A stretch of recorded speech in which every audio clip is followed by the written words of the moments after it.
A very good evening to all our viewers. Welcome to today's show. My name is Toivo Njabela, your host. Tonight we are talking marine phosphate. It's a subject that has been dominating headlines and even court proceedings in recent years. And to unpack the subject with us tonight on the show is Chris Brown, who is a local environmental scientist. Chris, thank you very much for coming to the show. Thank you for having me. Wonderful. Yeah, man, I think give us your sense of this plan by Namibia, marine phosphate.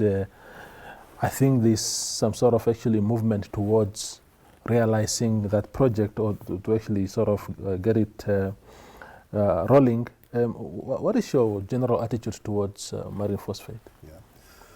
Well, this project has been quite a contentious one. There have been lots of different views expressed. Yeah. And unfortunately, a lot of the views have been expressed based on sort of social media evaluations and also what Google had to say about it. Yeah. And not enough has been based on the work which has been done here in Namibia, on the EIA environmental assessments that have been done locally, and on all the specialist studies that have been done here. Mm-hmm. Now, in some parts of the world, marine phosphate mining is not a good idea. Yeah. If you take the situation that most people are aware of, and they often raise as a reason why we shouldn't be looking at it, a situation in New Zealand, where the phosphates occur in rocky nodules, like rocks on the sea floor. If you had to mine that, you'd be taking those rocky nodules and removing them from the marine ecosystem. And those rocky nodules are a very important part. They provide the substrate on which corals and sponges grow. And those corals and sponges provide the ecosystem for all the other animal life, particularly the fishes and anemones and all the rest of the things that occur there. And by mining in that area, you'd really be destroying a very rich ecosystem. The situation in Namibia is totally different. We're talking about a sandy seabed, and we're talking about phosphates contained within the sand granules. Now, most of our seabed here, for 200 nautical miles out to sea, 370 kilometers in our exclusive economic zone, and 1,700 kilometers between the Orange and the Kunene River. It's a huge area. Most of our seabed is sandy floor of the ocean. And we're talking about a very small part. And when we're talking about mining, people generally think of explosives and blasting rocks and so on. We're not talking about that. We're talking about a dredging operation. An operation that will use a dredge with a suction on it that'll suck up some of the sand at the bottom of the sea and take it onto a ship. A small amount of it will be released overboard, the very fine stuff that's not needed, and then the stuff will be taken to shore for onshore processing. The areas of the seabed are very uniform, so there's nothing unique that will be damaged there. And it's a tiny little area. So with all of these things taken into account, my view, having spent a long time studying all the material that's being produced, the EIA reports, to date there have been 27 different specialist studies that have been commissioned and looked at this.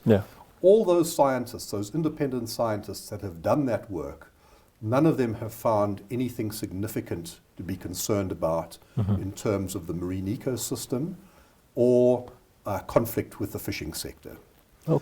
The next thing that's important is that all of those studies have been subject to peer review. They've been sent to another group of independent scientists to look at them and see what they thought. And those independent scientists likewise have not found any cause for concern.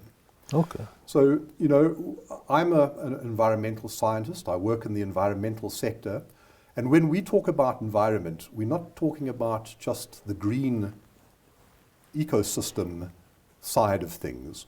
We're talking about a much broader scope. We're talking about the ecology, we're talking about people, and we're talking about the economy. So people, their livelihoods, and the environment all come together in that space. And when we look at a project, and we look at these important projects independently and separately, and we look at the evidence, the data, the science behind them, we arrive at a considered and responsible sort of decision, in our view, or in my view, as to whether this is a good project for Namibia or not.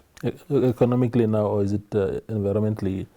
Everything considered together. Both, yeah. So in the case of the phosphate mining, all the work that's been done to date for the Namibian phosphate mining, I'm talking about this project specifically, they've shown that there's really no significant concern for the environment, for the marine ecosystem. There's really no significant concern that there's conflict with the fishing sector, or that it'll have any negative impacts on the fishing sector. There's a good, strong job creation component, and there's a strong economic component to it. So if you compare the phosphate sector when it's further developed, not with a single company, but when it's further developed, and you compare that to the fishing sector, the jobs that are created, that will be created in the phosphate sector, is about something in the order of 50,000. At the moment, there are fewer than 60,000 jobs in the fishing sector, including with all the support services. And if you look at the contribution to GDP, the fishing sector's contribution to GDP at the moment is about 6.6%. The phosphate industry, once it's developed, will be about 9%. So about 35% more than the entire fishing sector. And the beauty of it is that the two are not competing. They can go side by side. Namibia can have both without a conflict of interest. Now, that's not something we can say about many projects. Many projects, you've got one development that impacts on another development and undermines that development. But all the evidence from all of these different specialist studies and the EIA that's ongoing and the one that's been done has shown us that this project is a project where we can have our cake and eat it. We can have the fishing and the marine phosphate side by side. Wonderful. Now, Chris, will Namibia be the guinea pig of this kind of industry, or has it been tried anywhere else in the system? I know you spoke about New Zealand and the difficulties that they had because of their own circumstances, but has it been done anywhere in the world? Well, marine mining has been done in many places. And the particularly important thing to understand with this is it's no different from the type of dredging which takes place every few years in Walvis Bay Harbour, in Durban Harbour, all over the world. Because it's not the mining that one thinks of when one thinks of mining. When one thinks of mining, one thinks of terrestrial mining with a big hole in the ground, or a pipe going down 1 kilometre underground to get the gold out or whatever. This is literally just taking the sand off the bottom of the sea. Now, very similar activities take place in the marine diamond mining sector in Namibia. It's also a type of dredge suction mining, taking the material on board, throwing most of it back over. But there's now been monitoring of the impact of the diamond mining in Namibia for many years. And this is a very important aspect for us to get to grips with, because this also gives us even more of a sense of comfort when it comes to phosphate mining. What the independent people, the company from Cape Town that's doing the independent monitoring for the marine diamond mining has found is that over a period of years, the high energy sea reforms the bed of the sea, and things sort of move and settle down. And the animals that live in the bottom of the sea, in the sand and the mud amongst all the stones and so on, they start to recolonize that area that was dredged or mined. And within 10 years or less, you cannot tell the difference between a piece of seabed that has been mined for diamonds and an area nearby where there was no diamond mining. The animals that have recolonized they're back there, and you cannot tell the difference. Now that tells us that we've essentially got an operation ongoing here which we could almost call sustainable. If you think of the big holes which are left on the land, they're there for the entire time that humans will be on this planet. Whereas in 10 years or less, the seabed has restructured itself and is back to normal, as far as biologists can tell. Okay. So, yeah. For a layman watching this conversation, what is the product used for itself, phosphate? Yeah. Well, at the moment, by far the biggest use is in fertilizers. So it's used in its raw form as rock fertilizer, but you can do a lot of things to that, make it superphosphates through various processes. It's also used in many other industries. It's used in industrial industries. It's used in the food industry, the drinks you drink, the fizzy drinks and so on. It's used in toothpaste. It's used in batteries, these lithium ferro batteries, and that's a growing area. So it's something which is widely used, but its main use is in agriculture at the moment. Okay. And the demand for fertilizers and phosphates in agriculture is high. Namibia, particularly in the Kalahari system, is particularly short of phosphates. It's something that we don't have. The areas are really depleted, and we need to be providing them for any crops that we grow, and particularly also to our animals. So you find phosphates in licks that are provided for wildlife and for domestic stock. And with the world facing hunger and the problems in Eastern Europe with Ukraine and so on, the world is really under pressure to produce enough food for its inhabitants. Now, another interesting thing about this phosphate deposit is that it's a big deposit, and I think people should know that the area that's actually being mined for this first marine phosphate project is a tiny little area. On average, it'll be 1.7 square kilometers a year where they'll be dredging. The diamond mining area is many times bigger than that. And if you think about the fishing sector, the deep sea trawling sector, they drag chains through the ground that go up to 10, 15 centimeters deep and disturb everything. They're covering about 18,500 square kilometers every year. Now you compare that with 1.7 square kilometers, and that 1.7 square kilometers will be recovering in less than 10 years.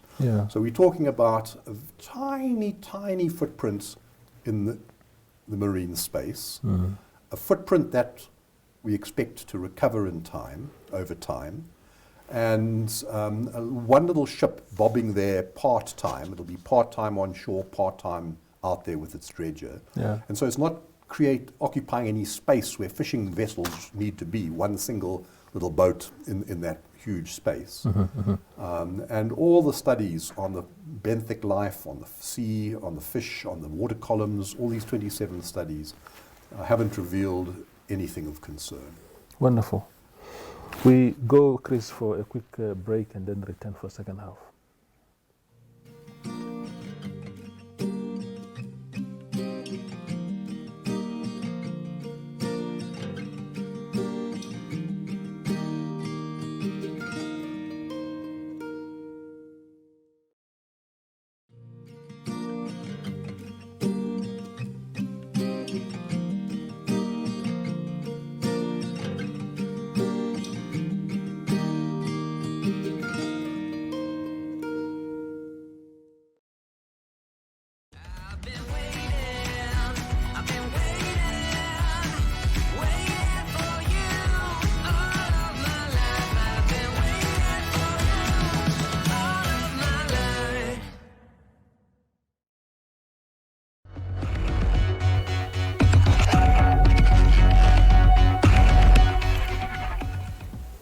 We continue our conversation with Chris Brown.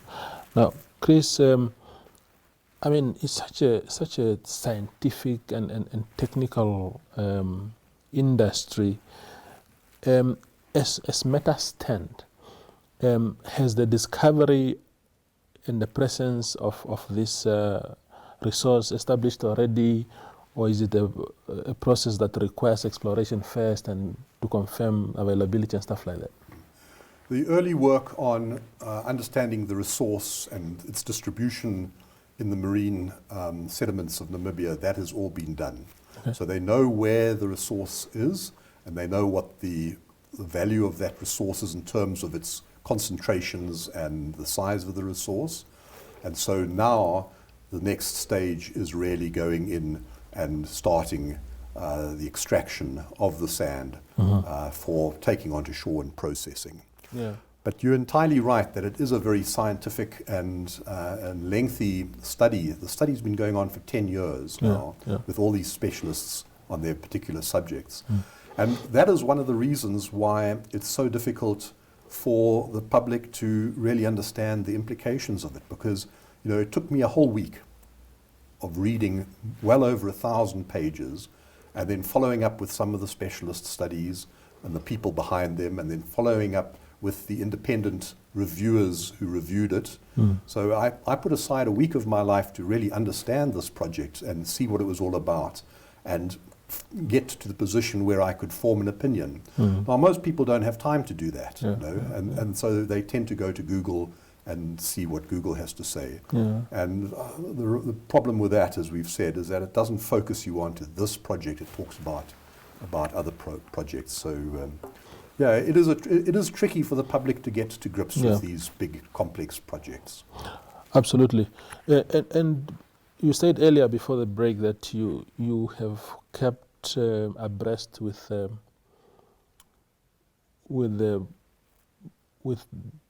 around a lot of these conversations, and you've studied the environmental impact assessments and stuff like that. Do we know what the latest is in your trekking of the paper trail in terms of permissions now too? Because I know that there was a court case, and